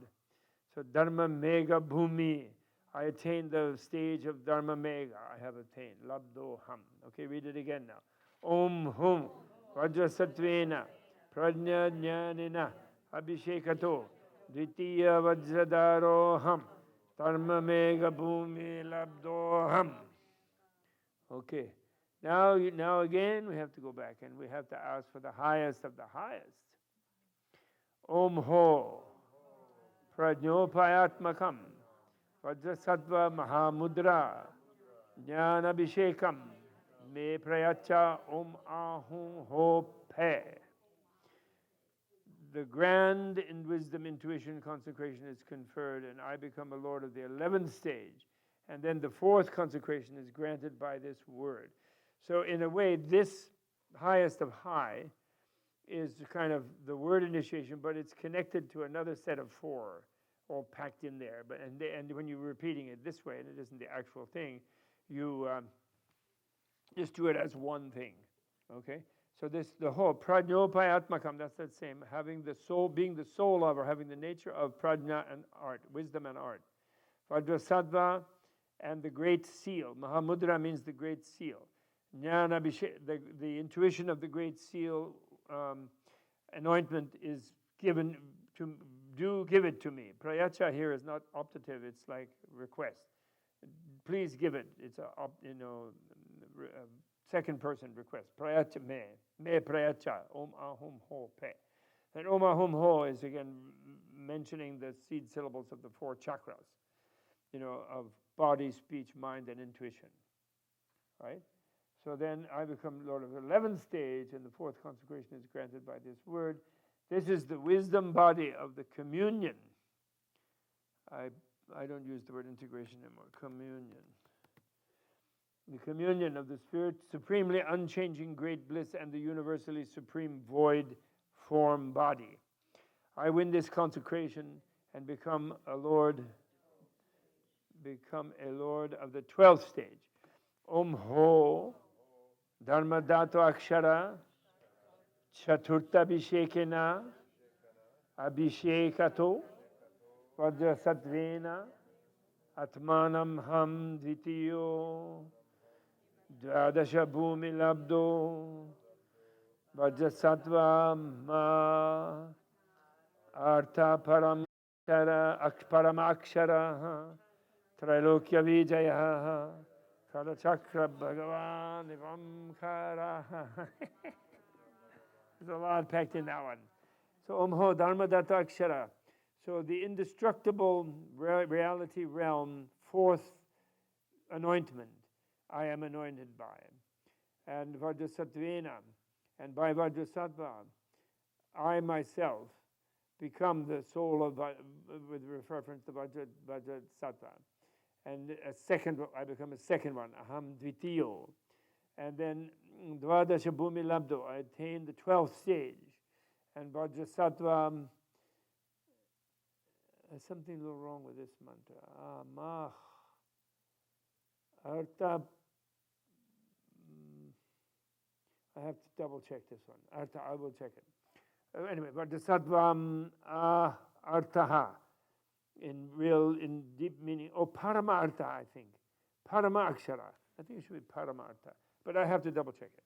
So supreme meaning, Vajrasattva of supreme meaning, of supreme indestructibility, undissipatability. Trailokya Vijaya, conquering all 3 worlds. This is the triple world. Kālachakra Bhagavan. I am Kālachakra and the Bhagavan, a lucky one, the blessed one. And Evam Kara. Kara means a maker of Evam. And Evam is this bliss void indivisible. A is the void and Vam is the bliss. Bliss void is Evam Kara. And it also just means thus, Evam, in colloquial speech. But Evam symbolizes bliss void indivisible, the highest Buddhahood stage. So then we read here, thus consecrated, together, by the 11 consecrations, taints along with their instinctual patterns are purified, and each of the deities becomes crowned by the Lord of his own clan. Akshobhya on the Lord, that is Kālachakra. Vajrasattva and the deities of the days of the month, Magha and Palguni. Crowns Vishvamata and the 8 Shaktis, Akshobhya and the month day deities of Mrga, Shiras, and Pusha. Those are different months, lunar months.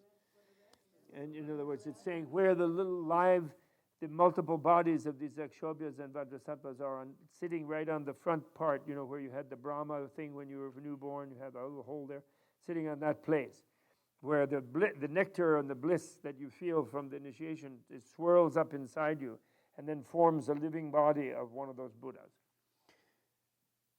For the rest, Amoga Siddhi crowns the black deities, Ratnasambhava the red, Amitabha the white, and Vairochana the yellow deities within the 722 mandala. Vajrasattva the blue, and Akshobhya the green deities. They should all be sealed. The Lord and the 6 Sugatas wear crown coiffures, yet are sealed by the 6 sealing deities wearing Ushnisha monastic robes and making the gesture of supreme enlightenment. And this is again, the Kālachakra is again a refutation of those Western scholars, modern scholars, and before that Christian missionaries, who freaked out and tried to use Tantra and Victorian British, as either for Buddhist or Hindu, as a sign of the horrible decadence of the Asian society, that they're all just having orgies and they're all out of control, sexual, and It's all this stuff they made, because the only one actually who can receive the highest of the high, or maybe others kind of can, but the only one who is really supposed to is a monk. I don't know if you noticed, but those Rinpoches in the big Kālachakras, those Rinpoches who have become lay people because of normally would have been monks, but they're lay people because of the diaspora, they sort of take a back seat, and those few Rinpoches who remain monks, they're the ones who specially are conferred the highest of the high. Because somehow this is not ordinary sexual business. This is the yoga of that energy transvalued into this undissipatable, an akshara, indestructible, like anahata, undestroyable, orgasmic bliss, not normal kind of dissipated one. Okay? So therefore, ordinary sexuality will not get anybody there whatsoever. Ordinariness is just not happening, right? That's the one crime in Tantra, is ordinariness, falling back into ordinariness. Everything else goes, kind of thing. Okay. Then body seal, this is kind of important to know. When you're on a retreat, or when you're doing this more intently, and sort of just have it, you have a short which is an akshobhya, on your Ushnisha drop. That's in the center of the chakra at the Ushnisha. That's a little above your normal skull, actually, or at the very top of the skull, or just above it, because your subtle body is bigger than where your skull stops. It's only when a Buddha, then they actually have like a lump there. I've seen a couple of lamas with a kind of Ushnisha, really big lump there. And I don't think somebody was banging on it, or they went to the special guru service, the plastic surgeon where you go and get guru ornaments. They plant a little eye, they do all this, forget about it. On my own Ushnisha drop, creates akshobhya. On a Rahu disc at my heart, E creates a Moga Siddhi. On a moon disc at my brow, U creates Amitabha. On a Kalagni disc at my navel, U creates Vairochana. On a sun disc at my throat, creates Ratnasambhava. On a wisdom disc at my secret place, I'm sorry, it should be intuition, that's why the and is there. Some jerk did a global wisdom to intuition. At an intuition disc at my secret place, creates Vajrasattva. And it should be capital M. And the reason for these are like armor. Once you sort of have a sense of these things, you know what these things look like, it's like you then don't pay attention. It's not like you run around with all these deities inside there, but you sort of know they're there. And then they create a force field around you, a protection seal around your body. And then around your speech, you have this just letters, u, e, ah. And those, I think, should be long, because the short ones are the male and the long ones are the female. So u, e, ah, but I'll double check that in the final version. Then the mind seal, om, ah, hum, ho, and ah at the tip of the genital, right? The clitoris or the penis. Okay, the phallus. Okay, blessing of body, speech, and mind. Then, again, these are too long. You don't have to necessarily do all of them, but this is a very nice one.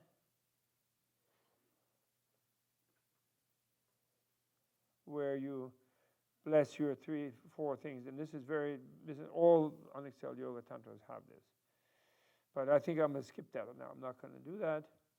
And that's the end of the action mandala. The mandala action triumph. And I need to add something to that. Okay, but never mind. Then again, you have a drop yoga and a super subtle yoga.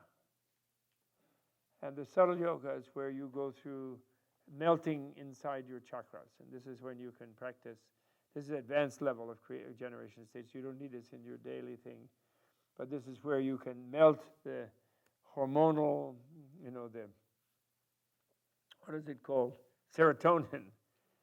The serotonin things in your brain down to fill your body. And dopamine and things like that.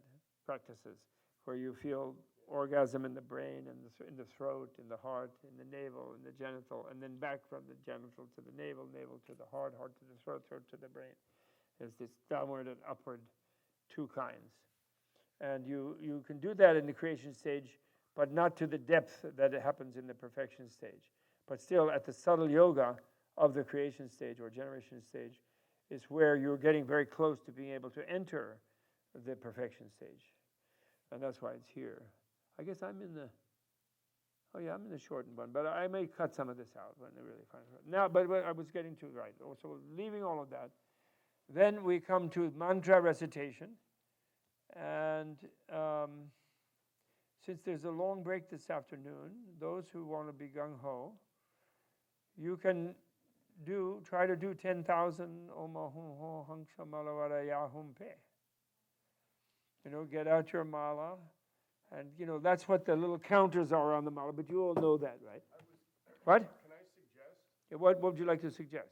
that we do the long class in the afternoon and then not have an evening session with you? So you can, Oh, okay, sure. and then, If everybody agrees to that, sure. and then in the evening session, anyone who's like super hardcore could do. Okay, actually, a good idea. I agree with that suggestion, if others do. If we could, sure, 2 o'clock we come back, there's no spa, it's rainy, no sunbathing, no beauty treatments. We'll do mantras. We'll work on the mantras. We'll just recite mantras together.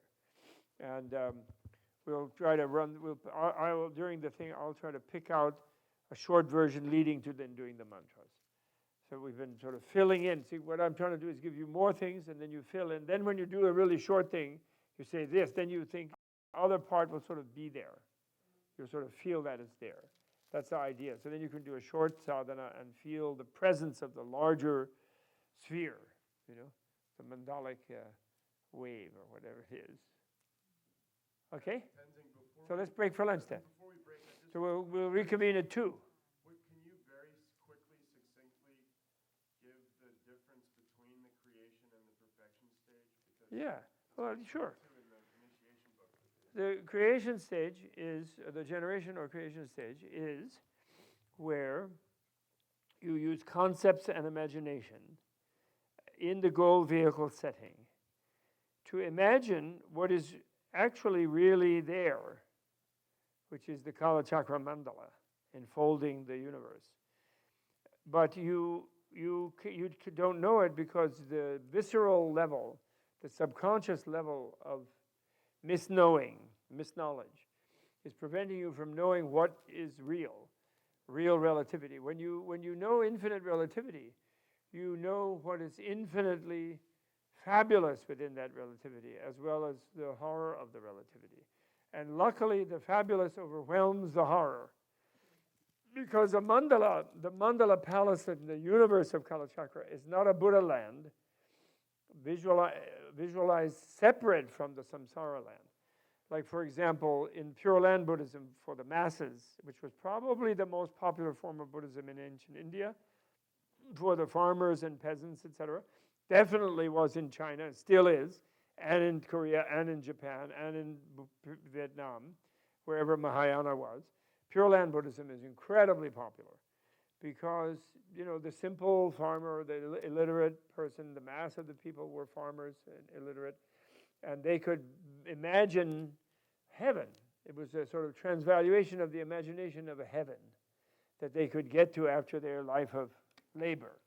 And so it was really popular, but it was different from a heaven in that when you get to the Pure Land, that's not your final destination, and you don't go to the sort of Protestant Sunday church social heaven that Mark Twain thought was so boring. That's why people behave so badly. Because they didn't want to spend eternity in a church social with their little frocks. And there's a great joke about George Bush on that one, but I won't tell it. And based on Mark Twain. And so, but in a Buddha land, you're in this blissful place, environment, but it's like a permanent Dharma center day and night. Buddha never goes away, and you're always getting teaching and practicing all the time. And you're just fed from the air, and there's no problem of the cesspools and sewages and things because there's no excretions, and there's no sex problem because you're androgynous. And so all you can do is listen to the Dharma and its three principal paths and Tantra all the time. And eventually you get like the bodhisattvas in the realm of pure incense, the Buddha land of pure incense, who are Sarvagandha Sugandha, where they are there and their bodies are made of perfume and incense. The land is perfume and incense. The trees are perfume and incense. The Buddha is perfume and incense, and the way the Buddha teaches in that Buddha land emanates a certain scent, and when they smell that scent, they go into like every samadhi you can think of. But they're really bored. And when Vimalakirti sends a magic bodhisattva out for lunch to ask for a few grains of rice from the bowl of the Sugandha Kuta, that is the name of the Buddha of that Buddha land, and this golden bodhisattva, he sends across as many universes as there are grains of sand in 62 Ganges riverbeds. And in the speed of thought, he's there. And he says, Vimalakirti, in the Saha world of the Buddha Shakyamuni, from there, he's asking for just a few grains of your rice left over, if you wouldn't mind, to feed the hungry people there. And then that Buddha, oh, great, sure, oh, that Vimalakirti guy, yeah, I'll send it to him. And he gives him a little rice in a golden bowl, and he shoots back to the Buddha land, and then he feeds thousands of people from the 3 grains of rice. But then the bodhisattvas there who are meditating in this separated mandala pure land, like a regular heaven, but a Buddha heaven, then they say, oh, Buddha, we're doing great in our incense meditating here, but that must be an amazing universe over there where they send out for lunch, for takeout over here. Can we go back with him and meet Vimalakirti and meet that Shakyamuni Buddha and see what that Buddha land is like? And Buddha says, yeah, sure, you can go, but as you beam yourself through the many galaxies and universes, you have to change your body to a more coarse form, because if you went amongst those humans smelling like you smell, they'd all go insane, because they have very little pleasure there, and they're like very lowly in aspiration, and they don't even think they can have that much fun. And if they smelled your thing, they'd all go totally nuts. You'd have the 60s there, and it would be really disorganized. So when you arrive, you have to change your bodies. And true enough, when all those bodhisattvas arrive, a vast host of them, when they come here, they have changed their bodies, but then when they reach Bihar, Vaishali, where Vimalakirti is, they're going, ooh, what kind of Buddha land is this? Ooh, they're holding their noses. And they ask Vimalakirti, what's the matter with the infrastructure here? What does Buddha? And then there's a whole story about how this Buddha land is better. You have assholes, like Donald Trump here. Actually, that's a deity in the Kālachakra. So, sorry. One of the fierce deities is your action, organ, the anus. So, excuse me for mentioning that. Shouldn't say that in Dharma teaching. But anyway, you have people like that who put you to the test. And therefore, you can develop your compassion. You guys, you have incense, you sniff it, you go in samadhi, you're great on meditating. But here you can develop compassion, and the people here, therefore, become Buddhas much faster than you guys. And therefore, look at you. You were bored, you wanted to come here. And here we have hells, we have preta realms, we have animals, aggressive animals, and we have weird people. And it's a much better. Shakyamuni is this awesome enlightenment machine. You guys are just taking a break, having vacation, sniff, samadhi, because you're a little slow, And it'll be aeons before you catch up with the people here. That's the story of Vimalakirti. That teaches that. That's what it teaches. I wonder, and I'm going to see if Dongzar Khyentse gets to that aspect. He seems to be only dealing with the first part where they don't want to see Vimalakirti. He didn't deal with some of the later things. Anyway, I recommend. Susie has a link to the 84,000. No, I just want to say, Susie has a link. I can't resist. She has a link to the 84,000 organization, to whom I gave my Vimalakirti, and we touched it up a little bit to fit with some of their things, but they were surprised they touched it up very little. I'm pleased to say. And there was nothing much to touch up. It's really useful. And And so then, because Dongzai Khyentse wanted to write an introduction to it, which he wrote. And I think that's his art, maybe. He just picked up different things. I see. I thought maybe he was making some of those little scrolls. He has a little art in it. And it's really cute. I like the introduction. And the great sutra. If you've never read a Mahayana sutra, you should really read that sutra. It gives you the taste of all the different great, vast Mahayana sutras, but it's only 100 pages long. And Vimalakirti is so cool. I like him very much. Yes. What? So the question was about the difference between the perfection stage and the creation stage. So you covered creation. Yeah. So what's the No. So you're imagining that, yeah, because the mandala is here, and those who are ready for that, who wouldn't either become overly complacent and megalomaniac, or become depressed and fall out into like nothing. That's nonsense. It's impossible, etc. So that is not for them. But for those who, therefore it's esoteric, or has been up until more recently. Now actually it's becoming more well known, because we're now in a different planet where the very few people basically are illiterate farmers, and most people are educated, but mostly miseducated in materialism, and therefore destroying their life and their planet and each other. And so we have to rectify the education system here, which I thought I might have done by now in the Ivy League there, but failed. They're still charging ahead with materialism. So we have to have new institutions. Someday they will be there.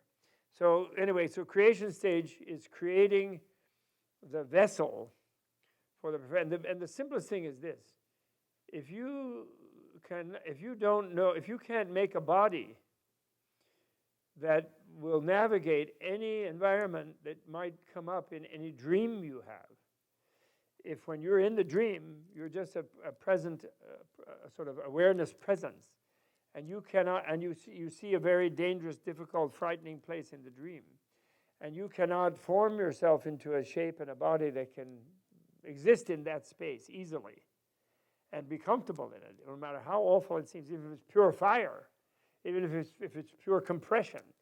If you can't shape your body to fit perfectly to be in that environment, then you need to develop a control over your self-image. And our self-image of our meat-space body in our brain, through which we transmit, which then led in sort of primitive spiritual traditions to people thinking there was a homunculus inside there, which was their soul, like there are silly ideas like that. But in a way, that's touching on the model in the brain that you have of yourself and your limbs and everything. So if you're not conscious about that level of the nervous system, then you will not be able to. You might lucidly dream, like know you're in a dream, but to be able to actually shape yourself and therefore not be perturbed by anything that could happen in the dream, and be able to steer yourself in the dream state, like lucid dreaming, then you need the creation stage before you go to the perfection stage. Because the perfection stage is where you leave the meat space body, even in Kālachakra. It's only that in Kālachakra you stay inside the central channel of the meat space body, which is in a kind of trance. And then you sort of transform it from within, rather than leaving it into a dream-like Bardo-style body, Sambhogakaya, what they call Maya body, magic body. People wrongly translate it, rudely call it illusion body. I call it magic body. And when you do that, you wouldn't be able to shape your vehicle. So you wouldn't know how to shape yourself. Because you don't know now that you're shaping yourself. Okay? If you amputate your arm, you'll learn that, because you'll feel you still have your forearm in your hand, even though it's not there. But that's because your sense of it is in this model in the brain. You follow me? Eventually, maybe it will change, and you'll get to inhabit a prosthetic arm, as they are making great ones nowadays. Okay? So, but what the concentration stage is actually is working indirectly with that area where you model yourself. And you're creating flexibility of the model. You're not destroying it. By going into it, by really deeply, viscerally experiencing emptiness, you have relativized it. You go past the fear of thinking you're somehow destroying yourself. And then you find your relative self free of the rigid self-image. And then you can shape your self-image endlessly. And what the creation stage is you're giving rebirth to your self-image. And then you can consciously shape yourself. And you know, different people have different affinities. Some of you like to be fierce deities. Some of you like to be a female deity. Some of you like to be a male deity. Some of you like to be a male and female both, an androgynous deity, and have a two-bodied body, etc. You know, not just a bunch of extra arms, but a two-bodied body. And you begin to, creation stage is a recreation of your sense of your own body, speech, mind presence, intuition presence. And then this enables you then to go into the practices of creation stage where you can go into opening the knots of the central channel, going into and simulating a death-like experience, taking the bliss of the death-like experience and using that without dying, without losing the body, the yogically developed body, but go through all of those things and safely do that. Without the creation stage, it would not be safe to do that at all. You will either end up in some formless realm as a deity there and waste your time in a really boring place, or you will somehow harm yourself and create bubbles in your nervous system in some way and become crazed or psychotic. All kind of things can happen to you. We don't need that great. There's some Tibetans who were saying that. Oh, we have great perfection, we have great skill, we don't need that crap. That's for the lowly people. That's really not correct, actually. That is completely incorrect. Those great perfections and great seals and Mahamudras are fabulous things, but they are built up on someone who has a deeper control of the autonomic nervous system and the sympathetic and the parasympathetic, and who's deeply aware of their own unconscious and their dark side, and is not going to be carried away by any of those things. And they're not yet Buddhas of 100% from the subatomic level, aware of everything to shape around them, but they have some degree of understanding of that, and that's what the creation stage is doing. Okay? So is it safe to say then that perfection stage are the actual practices, and then the creation stage? No, the creation stage is an actual practice. The creation stage, let's put it this way, the creation stage is the gym where you go and you spar with padding and protections, right? And the perfection stage is the match in Madison Square Garden where you get the crap kicked out of you if you're not well prepared in the gym. So the Imagine Mandala is the gym. And if you don't prepare, and you just, I'm going to go in Madison Square, forget it. Muhammad Ali, the bee will sting you, right? It'll be done. And it's really, it's so exquisite, the whole thing. It's like super yoga. It's really great, really is. Okay, lunchtime. Thank you. Oma hum ho hank shamalawara ya hompe. What time are we back here? What time are we back here this afternoon? Yes, 2 o'clock. 2 o'clock? And the evening people, some people might come just to recite mantras, or people might take a break. We'll take the break in the evening. After dinner, we in the middle day. That's a good idea, Mike. Is he okay with that? Yeah, because he gets the night off. You can do 2 to 6? What? You're going to do 4 hours? We'll have a break. This time? Yeah, we'll do a longer, I don't know, 4 hours. And you might all run away if I do 4 hours. I don't know what. We'll see how long it takes, but we'll work on more things. Yes. It is an intensive, isn't it?